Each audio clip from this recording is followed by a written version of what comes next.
el caso que aterró a Jalisco. El sacerdote selló las puertas del convento. Las monjas nunca salieron. Ubicación: Zapotlán el Grande, Ciudad Guzmán, Jalisco, México, invierno de 1973. El frío de diciembre en Zapotlán el Grande no era el frío seco de las ciudades del norte. Era húmedo, denso, el tipo de frío que se metía por debajo de la ropa y se quedaba pegado a los huesos como lodo. La ciudad olía a leña quemada y a tierra mojada, y las calles adoquinadas del centro histórico brillaban cada noche bajo los faroles amarillos como espejos rotos. Era una ciudad tranquila, de las que todavía creían en la misa de madrugada y en el poder de las procesiones. Una ciudad donde la iglesia no era solo una institución, era la columna vertebral de la vida cotidiana, el eje alrededor del cual giraban los matrimonios, los entierros, las fiestas y los secretos. El convento de las Hermanas Carmelitas de la Purísima Concepción llevaba más de 80 años en la esquina de la calle Colón con Reforma. Era un edificio de muros gruesos, de piedra volcánica oscura, con ventanas pequeñas y alargadas que parecían ojos entrecerrados. Adentro vivían 11 mujeres. La Madre Superiora Sor Esperanza Villanueva, de 64 años, y 10 hermanas más, la más joven de apenas 19. Llevaban una vida de clausura casi absoluta. No salían a la calle. Recibían visitas solo los jueves. A través de una reja de hierro pintada de negro en el locutorio, rezaban 7 veces al día. Cultivaban un pequeño huerto interior y hacían hostias y conservas de membrillo que vendían en bolsas de papel café por la ventanilla del torno. Si te interesa este tipo de historias que mezclan lo humano con lo oscuro, suscríbete al canal y comenta desde qué ciudad estás viendo esto. Nos encanta saber desde dónde nos acompañas en estas noches. La relación entre el convento y la parroquia de San José, a 2 cuadras de distancia, dependía de un solo hombre, el padre Augusto Rendón Leal. Tenía 51 años, complexión robusta, manos grandes y una voz que llenaba la nave de la iglesia sin necesidad de micrófono. Era el confesor oficial de las hermanas desde hacía 12 años, el administrador espiritual del convento, el hombre que firmaba los documentos del obispado y quien tenía la última palabra en cualquier decisión que afectara a las monjas. En la ciudad lo respetaban. Algunos lo querían. Muy pocos lo conocían de verdad. Magdalena Ruiz tenía 38 años y trabajaba como lavandera para 3 familias del centro. Vivía sola con su hija de 14 años, Consuelo, en una vecindad a media cuadra del convento. Cada mañana, al pasar frente al muro de piedra oscura, escuchaba las campanas internas, el canto gregoriano que salía por las rendijas, el sonido apagado y constante de una vida que existía detrás de las paredes como si el tiempo afuera no importara. Era un sonido que la tranquilizaba. Llevaba años escuchándolo. Era parte del paisaje sonoro de su vida como el ruido del mercado o el ladrido del perro del vecino. Por eso, cuando el martes 11 de diciembre de 1973 pasó frente al convento a las 6:15 de la mañana y no escuchó nada, se detuvo. Nada. Ni campanas, ni canto, ni el rozar de pisadas sobre el corredor de piedra, solo el viento frío moviéndose entre los árboles de la calle y el sonido lejano de un camión de carga saliendo del mercado municipal. Magdalena esperó unos segundos. Miró la fachada. Las ventanas siempre habían tenido un ligero resplandor de velas en las madrugadas, esa luz cálida y temblona que delataba la presencia de vida adentro. Esa mañana las ventanas estaban completamente oscuras. Siguió caminando. Se dijo que seguramente había algo diferente ese día. Un retiro especial, quizás. Una jornada de silencio más estricta. No era su asunto. Pero a la tarde, al regresar, el silencio seguía ahí. Y al día siguiente también.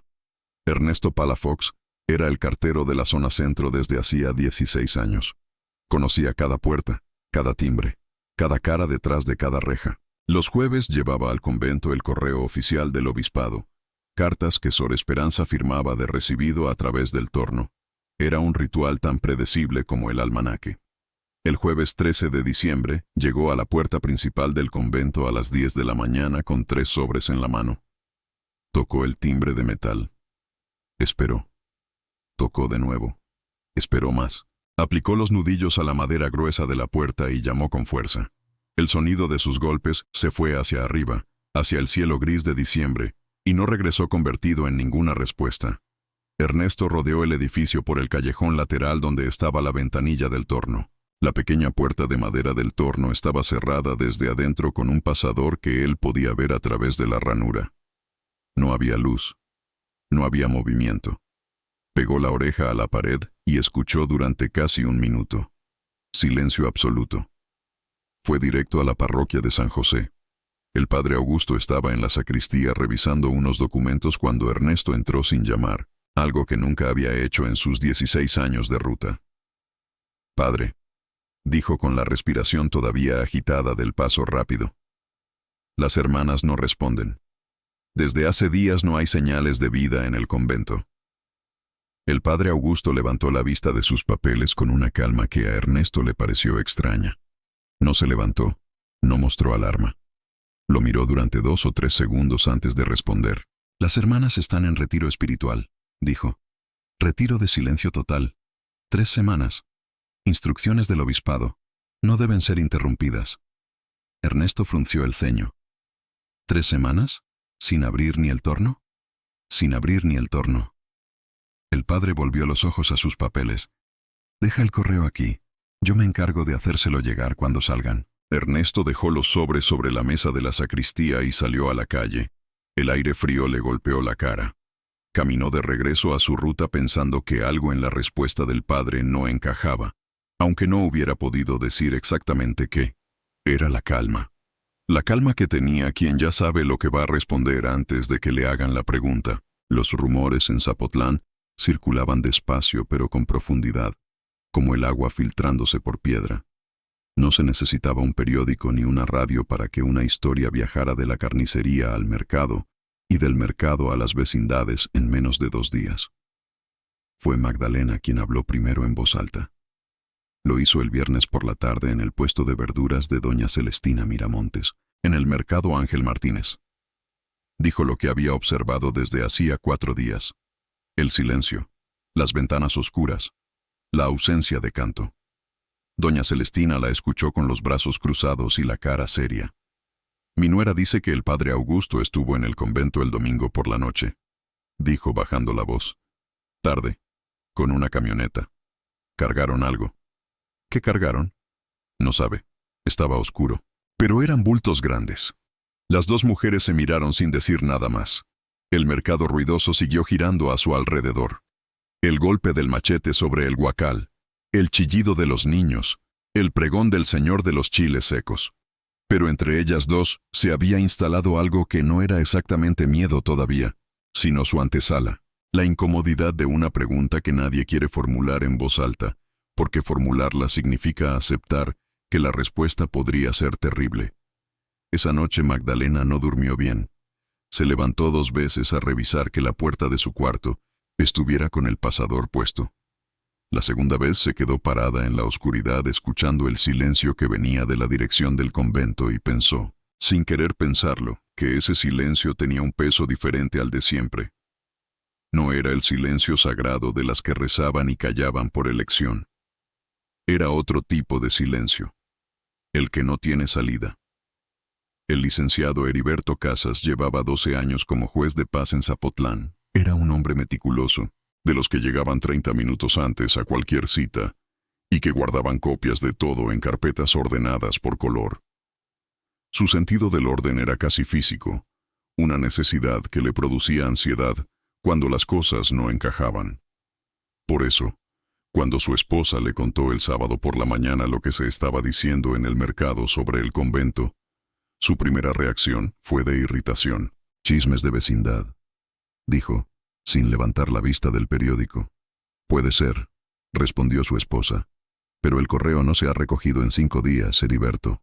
El licenciado Casas bajó el periódico. Su esposa, Graciela, no era mujer de exagerar. Era enfermera retirada, práctica, directa. Si ella lo mencionaba, era porque lo había pensado con cuidado. «¿Quién te dijo lo del correo?» «Ernesto, el cartero. Me lo dijo ayer cuando me trajo la factura del teléfono. Dice que el padre Augusto le dijo que las monjas estaban en retiro de silencio, pero que él nunca ha sabido de un retiro así en todos sus años de ruta». El licenciado dobló el periódico con cuidado, lo dejó sobre la mesa y se quedó mirando el mantel de cuadritos rojos durante varios segundos. «Voy a hacer una visita», dijo finalmente. El lunes 17 de diciembre, el licenciado Casas se presentó en la parroquia de San José a las 9 de la mañana. El padre Augusto lo recibió en el despacho parroquial, una habitación de techo alto, con un crucifijo de madera oscura sobre el escritorio y fotografías del obispo en la pared. Lo saludó con la cordialidad de siempre, le ofreció café, preguntó por Graciela. Heriberto fue directo al punto. «Padre, hay preocupación en la comunidad por las hermanas del convento. Nadie las ha visto ni escuchado en más de una semana. Necesito saber que están bien». «Ya le expliqué al cartero», respondió el padre Augusto. Retiro de silencio. Instrucciones del obispado. ¿Podría mostrarme la comunicación oficial del obispado? Una pausa brevísima, casi imperceptible. Pero el licenciado Casas llevaba 12 años leyendo los momentos en que alguien calculaba una respuesta. Fue una instrucción verbal. El obispo me llamó directamente. ¿Podría yo comunicarme con el obispo para confirmarlo? Por supuesto. El padre Augusto abrió un cajón del escritorio y sacó una tarjeta. Aquí tiene el número de la Secretaría del Obispado en Guadalajara, aunque le adelanto que el obispo está en Roma hasta enero. Heriberto tomó la tarjeta. La miró. La guardó en el bolsillo interior de su saco. Una última cosa, padre. ¿Podría usted acompañarme al convento ahora mismo para que alguien nos confirme desde adentro que las hermanas están bien? No necesito verlas, solo escucharlas. El padre Augusto entrelazó las manos sobre el escritorio. No puedo interrumpir el retiro, licenciado. Sería una falta grave a las instrucciones que me fueron dadas. Entiendo. Heriberto se levantó, recogió su sombrero de la silla. Gracias por su tiempo, padre. Salió a la calle. El frío de diciembre le golpeó la cara. Caminó 2 cuadras hasta el convento y se paró frente a la puerta principal. La miró con los ojos de quien ha pasado 12 años aprendiendo a distinguir lo que está bien de lo que simplemente parece estar bien. La puerta tenía algo diferente. Tardó un momento en identificarlo. Luego lo vio. En las ranuras de la madera antigua, metidas con fuerza, había tiras delgadas de cera endurecida. Alguien había sellado los bordes de la puerta desde afuera. No era el sello litúrgico ritual que a veces usaban los conventos en fechas especiales, con lacre y cinta morada. Era cera común, de vela, metida con los dedos o con algún instrumento romo, como quien calafatea una embarcación para que el agua no entre, o para que el aire no salga. El licenciado Casas sacó un lápiz del bolsillo y tocó una de las tiras de cera. Estaba dura. Llevaba días ahí. Se alejó del convento con pasos lentos, y la sensación de que el frío de diciembre ya no era solo climático. Esa noche llamó a su cuñado Felipe, que trabajaba como reportero en el periódico El Informador de Guadalajara. No le contó todo. Le hizo una sola pregunta. ¿Había recibido el obispado alguna queja o reporte sobre el convento carmelita de Zapotlán en los últimos meses? Felipe llamó de regreso al día siguiente, martes 18. Nada oficial, dijo. Pero hay algo interesante. Hace como 6 meses, una de las hermanas, joven, no sé su nombre, le pidió a una mujer que venía a visitar al locutorio que sacara una carta dirigida al obispado. La mujer la llevó en persona a Guadalajara porque le pareció urgente.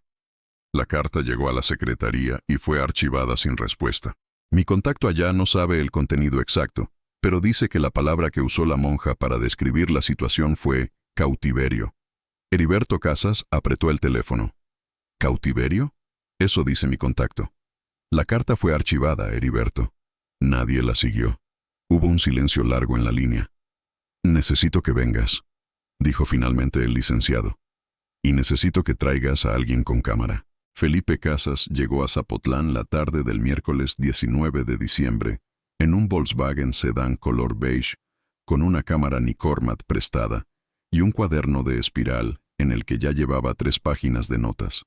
Era delgado, de lentes, con la energía nerviosa de quien vive con la sensación permanente de que la historia importante está siempre a punto de suceder. Tenía 29 años y trabajaba en El Informador desde los 23. Había cubierto accidentes de tráfico, fraudes municipales, una inundación en Atotonilco. Nada lo había preparado para esto. Se reunió con Heriberto en la casa familiar, en una mesa con café y pan dulce que Graciela puso sin preguntar nada porque llevaba casada 12 años con un hombre que a veces traía trabajo a cenar. Heriberto le mostró lo que sabía: el silencio desde el 10 de diciembre, la respuesta del padre Augusto, las tiras de cera en la puerta, la carta al obispado con la palabra cautiverio, archivada sin respuesta. Felipe escuchó sin interrumpir. Cuando Heriberto terminó, el reportero abrió su cuaderno y empezó a escribir. ¿Cuántas hermanas hay adentro?, preguntó. 11. ¿Cuánto tiempo llevan sin contacto con el exterior? Al menos 9 días, posiblemente más. ¿La policía municipal sabe algo? Heriberto hizo una pausa que Felipe interpretó correctamente. El jefe de policía es feligrés de la parroquia de San José, dijo Heriberto. Va a misa todos los domingos, con su familia completa, en la primera banca. Felipe asintió despacio. ¿Y el presidente municipal? También. Felipe cerró el cuaderno un momento y miró la llama de la vela del centro de la mesa, que Graciela había encendido porque la luz de la cocina parpadeaba desde hacía días. ¿Qué crees que está pasando adentro, Heriberto? El licenciado tardó en responder. Era hombre de hechos, no de especulaciones. Pero la pregunta de su cuñado no pedía hechos. Pedía lo que el estómago llevaba días diciéndole. Creo, dijo finalmente, en voz baja, que esas mujeres no están bien. Y creo que el padre Augusto lo sabe. A la mañana siguiente, Felipe caminó solo hasta el convento con la cámara colgada al cuello, como turista. Sacó fotos de la fachada desde distintos ángulos. Se acercó a la puerta y fotografió las tiras de cera de cerca. Rodeó el edificio por el callejón lateral y fotografió la ventanilla del torno cerrada. Encontró algo que Heriberto no había notado. En la pequeña reja de ventilación que estaba cerca del suelo, en la pared lateral del callejón, alguien había metido desde adentro un trozo de tela. Era una tira de tela blanca, de hábito o de sábana, enroscada y empujada a través de los barrotes hacia afuera. No era visible desde la calle principal, solo desde el callejón, agachándose. Felipe se agachó, desdobló la tira de tela con cuidado. Era larga, de unos 40 centímetros. En un extremo, escrito con algo oscuro que podría haber sido tinta o sangre, había 4 palabras: no nos dejes morir. Felipe se quedó en cuclillas en el callejón frío durante un tiempo que no supo medir. Los adoquines debajo de sus zapatos estaban húmedos. Desde algún lugar llegaba el olor a leña quemada. El frío le metía los dedos por el cuello del abrigo. Guardó la tira de tela en el bolsillo interior de su chamarra. Con manos que no temblaban porque se obligó a no dejarlas temblar, sacó el cuaderno. Escribió la hora. 9:47 de la mañana. Jueves, 20 de diciembre de 1973. Luego escribió las 4 palabras. Las escribió exactamente como estaban, sin interpretarlas todavía, porque el trabajo de un reportero empieza por registrar lo que existe antes de empezar a entender lo que significa. Pero mientras escribía, en algún lugar detrás de la disciplina profesional, algo se le abrió en el pecho. No era miedo exactamente, era la comprensión de que al otro lado de ese muro de piedra volcánica oscura, a menos de 1 metro de donde él estaba parado, había seres humanos que llevaban días sin que nadie los escuchara. Se levantó, guardó el cuaderno. Caminó de regreso a casa de su cuñado a paso rápido, casi corriendo, sin mirar atrás. La reunión de esa tarde fue en la sala de la casa de Heriberto. Además de él y Felipe, estaban Magdalena Ruiz, que Graciela había ido a buscar al mercado, después de que Heriberto decidió que necesitaban a alguien que conociera el ritmo diario del convento.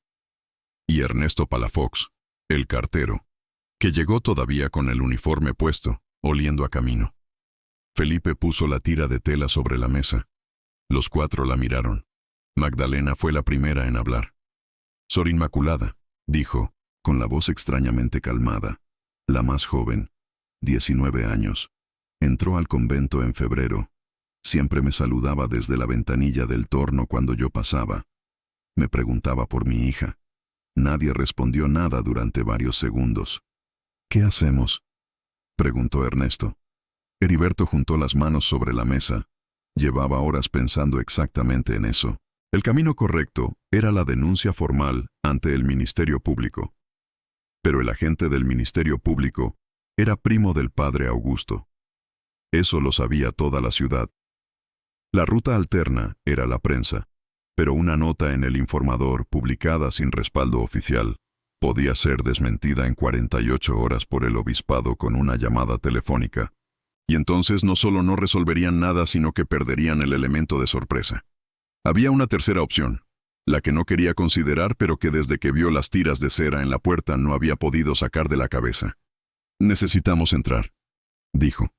El silencio que siguió fue el tipo de silencio que significa que todos pensaban lo mismo, pero ninguno había querido decirlo primero. «¿Cómo?», preguntó Felipe. «Por el techo, posiblemente. O por la reja de ventilación del callejón». Heriberto miró a Ernesto. «Tú has entregado correo aquí por 16 años. ¿Sabes si hay otra entrada?» Ernesto pensó durante un momento. «Hay una puerta trasera», dijo. «Da a un callejón que nadie usa. La he visto cerrada siempre, pero es de madera vieja. Muy vieja». Magdalena puso las manos sobre la mesa.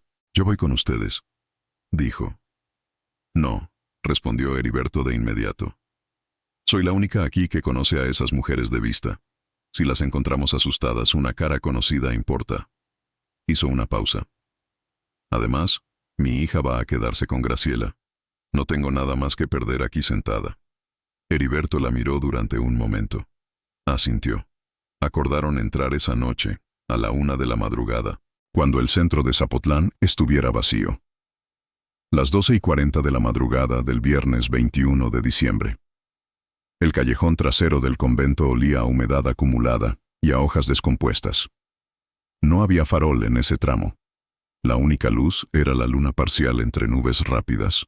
Los 4 caminaban pegados a la pared. Ernesto iba adelante porque conocía el callejón.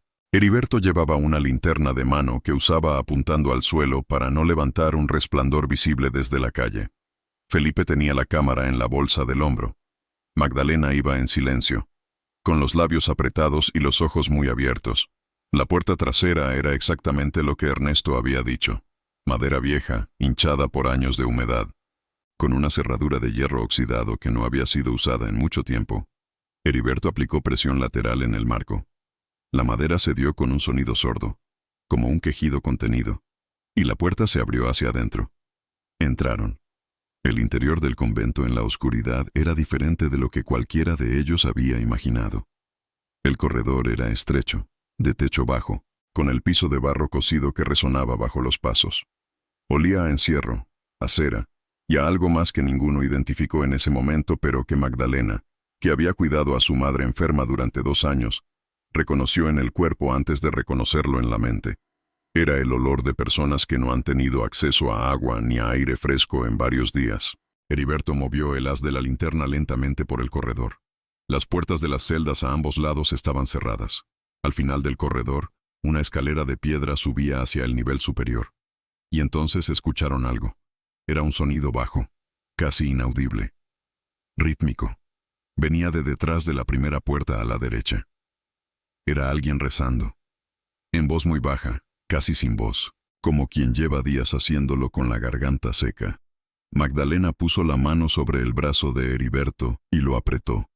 El licenciado se acercó a la puerta. Puso los nudillos sobre la madera y llamó suavemente. 3 golpes cortos.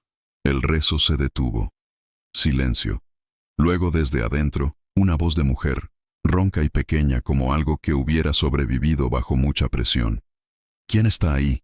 Magdalena se acercó a la puerta. «Hermana», dijo con la voz tan calmada como pudo. «Somos vecinos. Venimos a ayudarlas». Un sonido al otro lado de la puerta. El arrastre de algo pesado, pasos lentos. El clic de un pasador que se corría desde adentro. La puerta se abrió. La mujer que estaba detrás tenía los ojos tan acostumbrados a la oscuridad que la linterna de Heriberto la hizo encogerse y cubrirse la cara con las manos. Era joven. Tenía el hábito arrugado y manchado, los labios partidos, las manos temblando. Magdalena la reconoció de inmediato. Era Sor Inmaculada, 19 años, la que le preguntaba por su hija. Los minutos siguientes fueron los más difíciles que Heriberto Casas recordaría en sus 12 años como juez de paz. No por lo que encontraron en el convento, sino por la forma en que lo encontraron. Despacio, puerta por puerta, con la comprensión acumulándose como agua en un recipiente hasta que el peso se vuelve insostenible. 9 de las 11 hermanas estaban en sus celdas. Algunas podían caminar, otras no.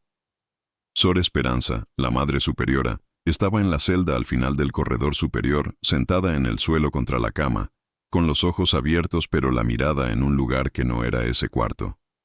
No respondió cuando Magdalena le habló. Respondió cuando Magdalena le tomó la mano.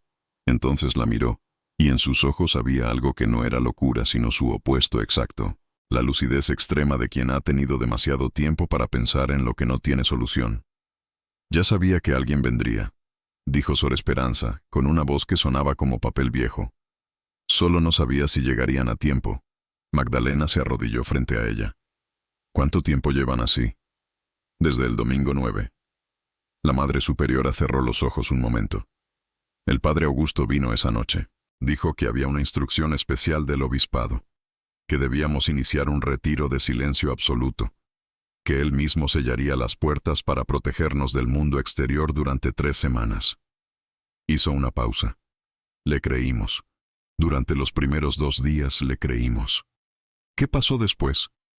El torno no se volvió a abrir. Las provisiones que nos dejaron eran para 4 días, no para 3 semanas. Sus manos, sobre las de Magdalena, apretaron levemente. El tercer día intentamos abrir la puerta principal desde adentro. Estaba sellada por fuera. Intentamos la puerta trasera.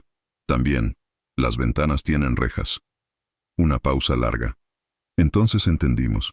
Heriberto, que había estado escuchando desde el umbral de la celda, preguntó en voz baja. ¿Entendieron qué, madre? Sor Esperanza abrió los ojos y lo miró directamente. Que no era un retiro, era un castigo.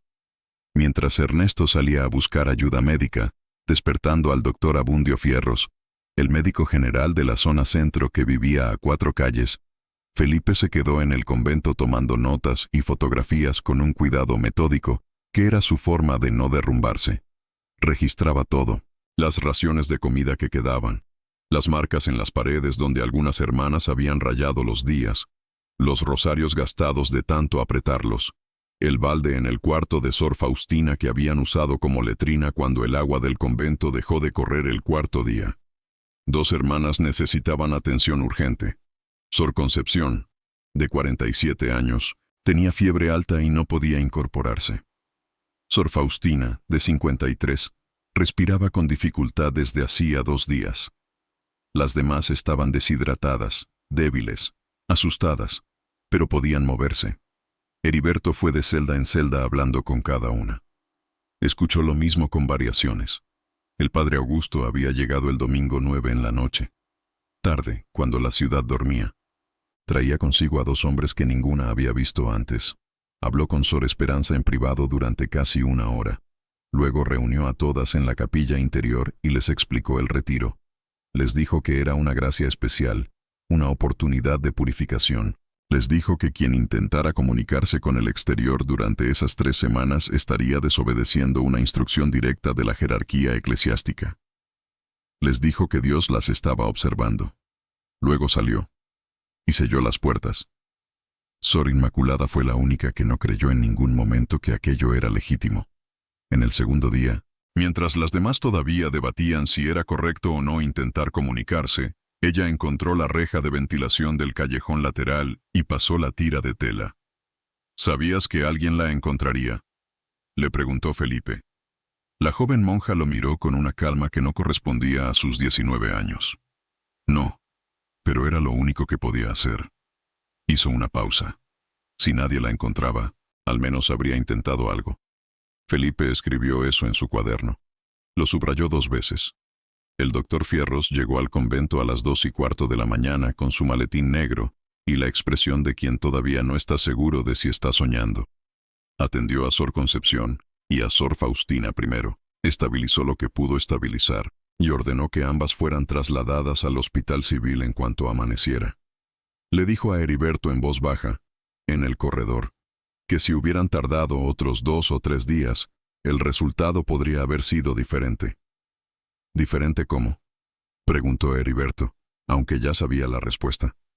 Diferente en el sentido de que estaríamos hablando de otra cosa, dijo el médico. Heriberto asintió. Sacó su cuaderno personal. No el de registro oficial, sino el pequeño de tapas negras que llevaba en el bolsillo interior. Y anotó eso también. A las 3 de la mañana, con las hermanas estabilizadas y el doctor Fierros todavía adentro, Heriberto salió al callejón trasero a respirar. El frío era intenso. Las nubes habían cubierto la luna completamente, y el callejón estaba en una oscuridad casi total. Encendió un cigarro, el primero que fumaba en 8 meses, y estuvo ahí parado durante un rato mirando la oscuridad y pensando en el padre Augusto. Pensaba en él no con rabia todavía, sino con la frialdad clínica con que pensaba en los casos difíciles. ¿Qué había detrás de esto?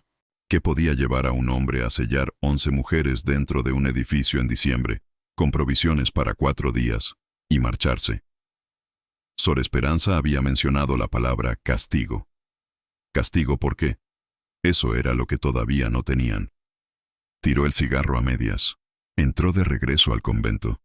Necesitaba hablar con Sor Esperanza otra vez. La Madre Superiora seguía en el suelo cuando Heriberto regresó a su celda. Magdalena le había traído agua y un trozo de pan que habían encontrado en la cocina, y Sor Esperanza lo había comido despacio, sin prisa, con la dignidad intacta de quien ha decidido que las circunstancias no van a quitarle eso. Heriberto se sentó en el filo de la cama.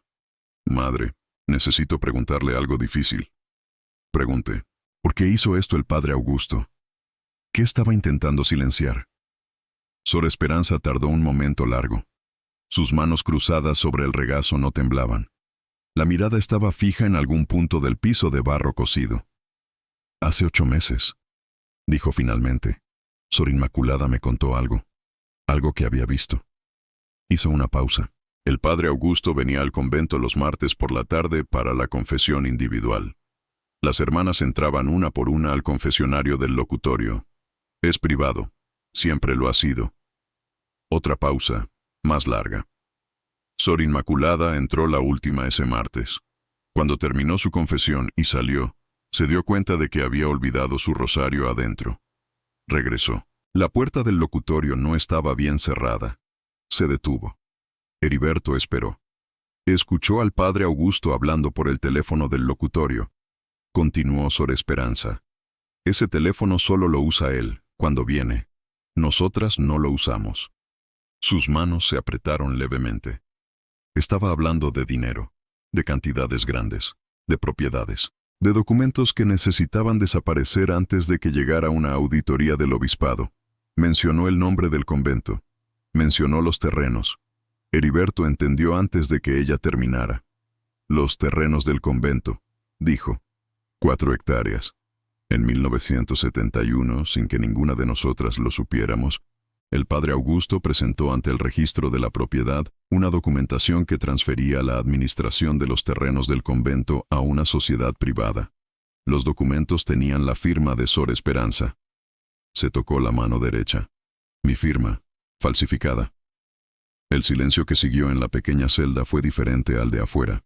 Era el silencio de una pieza que encaja. Sor Inmaculada me lo contó, continuó la Madre Superiora.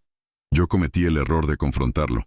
En privado, sin testigos, como una ingenua. Le dije que sabía lo de los terrenos, que si no regularizaba la situación, yo misma escribiría al obispado. Una pausa breve. Eso fue en abril. La carta que escribió Sor Inmaculada al obispado fue en mayo, porque ella no confiaba en que yo sola pudiera manejarlo. Levantó los ojos hacia Heriberto. Supongo que alguien en el obispado le avisó al padre Augusto que la carta había llegado. Y él decidió que era más fácil silenciarnos que explicarse. Heriberto Casas se levantó de la cama despacio. Tenía las manos frías a pesar del encierro caliente de la celda. Todo lo que Sor Esperanza le estaba diciendo era un caso real, con víctimas reales, con un perpetrador identificado y con móviles documentables. Era exactamente el tipo de caso que en 12 años como juez de paz había aprendido a construir con paciencia y precisión. Pero esta vez la paciencia no era una opción. El padre Augusto llevaba 10 días creyendo que el problema estaba resuelto. Cuando se enterara de que alguien había entrado al convento, el tiempo disponible se reduciría a horas. Salió de la celda y llamó a Felipe al corredor. «Necesito que salgas ahora», le dijo. «Toma el coche, maneja a Guadalajara esta noche y lleva todo lo que tienes al periódico». Todo. Las fotos, las notas, la tira de tela. Que lo tengan en manos antes del amanecer. Felipe lo miró. ¿Y tú? Yo me quedo aquí. Heriberto metió las manos en los bolsillos del saco. Y mañana voy a hablar con el padre Augusto. El amanecer del viernes 21 de diciembre llegó gris y helado sobre Zapotlán el Grande. Felipe Casas ya iba por la carretera a Guadalajara con el velocímetro del Volkswagen empujado hasta donde daba.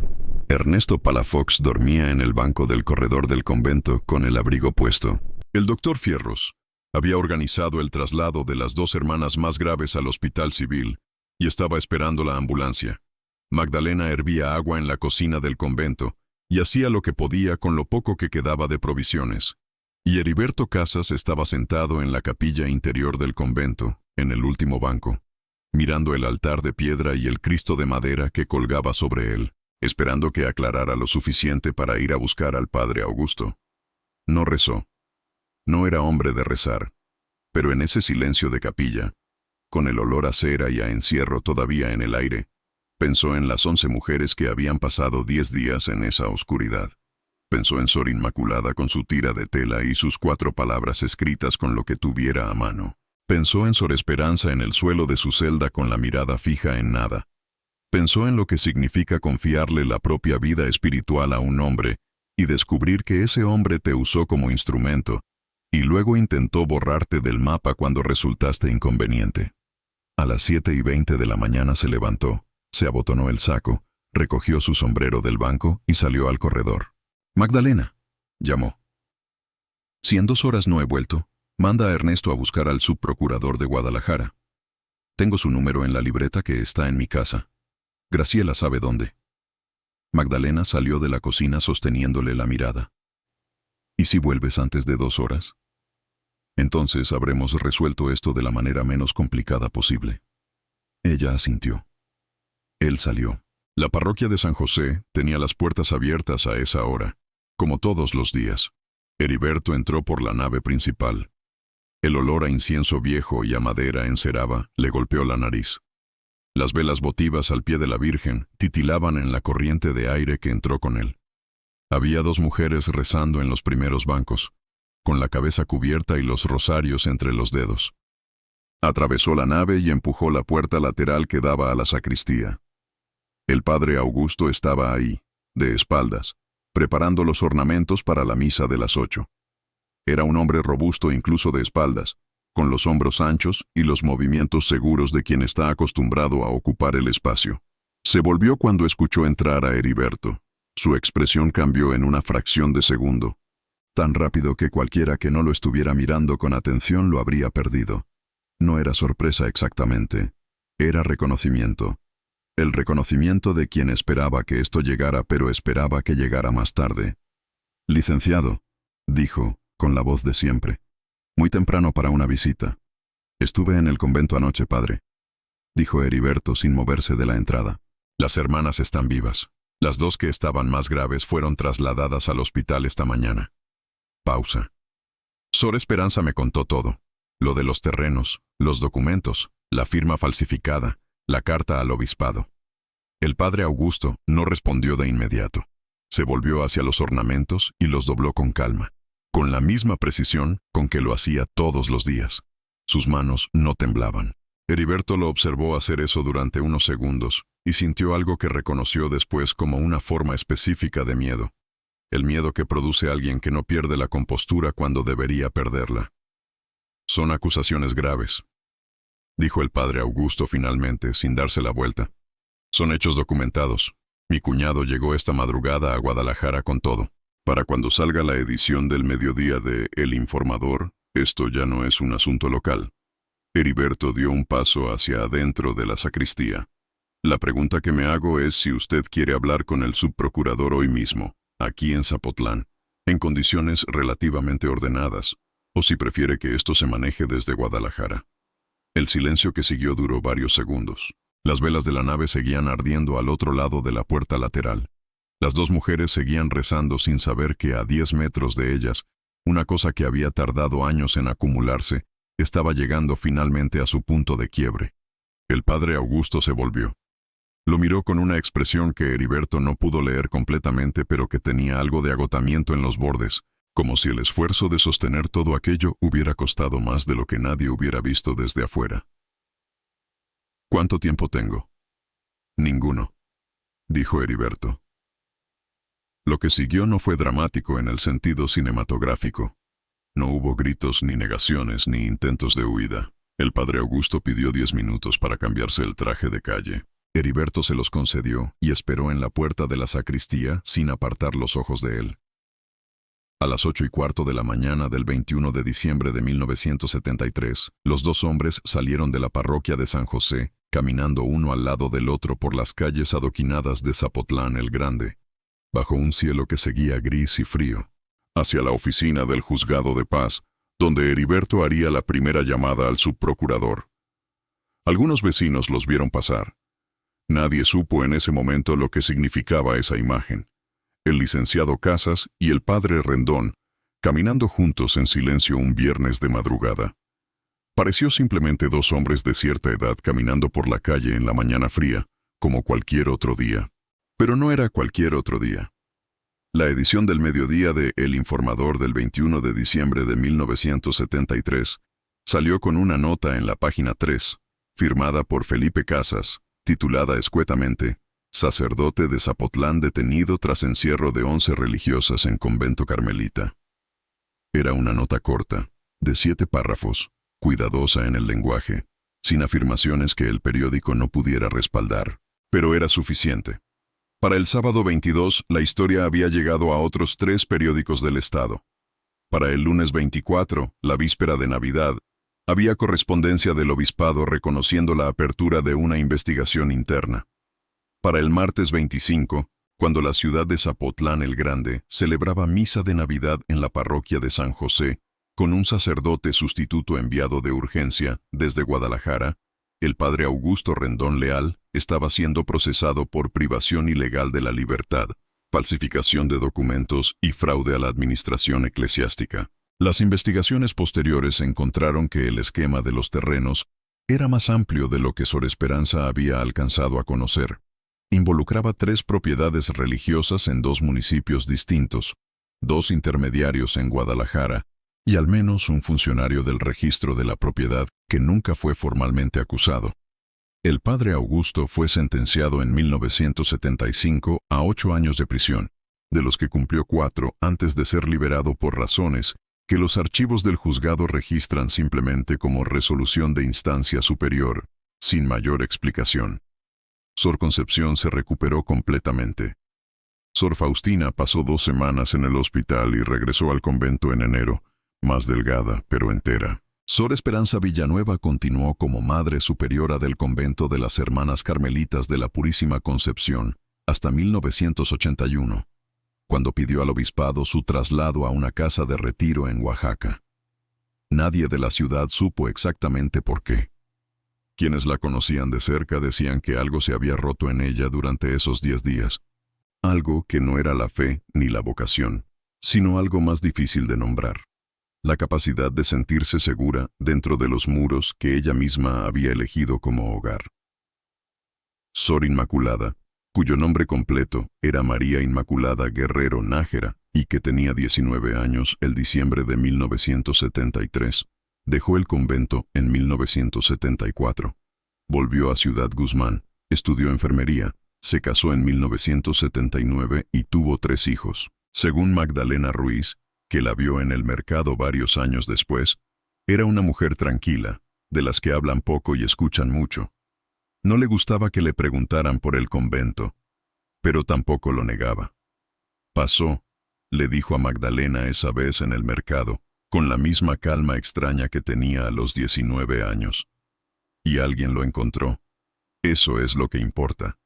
Magdalena le dijo que sí, que tenía razón. Pero de noche, a veces, todavía pensaba en esas mañanas de diciembre cuando pasaba frente al convento y escuchaba el canto gregoriano salir por las rendijas. Pensaba en la mañana en que no escuchó nada y siguió caminando, diciéndose que no era su asunto. Pensaba en cuántos días pasaron entre ese primer silencio y la noche en que finalmente alguien entró. Cuántos días en que el convento estuvo ahí, con sus muros de piedra volcánica oscura y sus ventanas sin luz, en pleno centro de una ciudad que comía y dormía y rezaba a su alrededor, y nadie entró. Eso era lo que no la dejaba dormir algunas noches.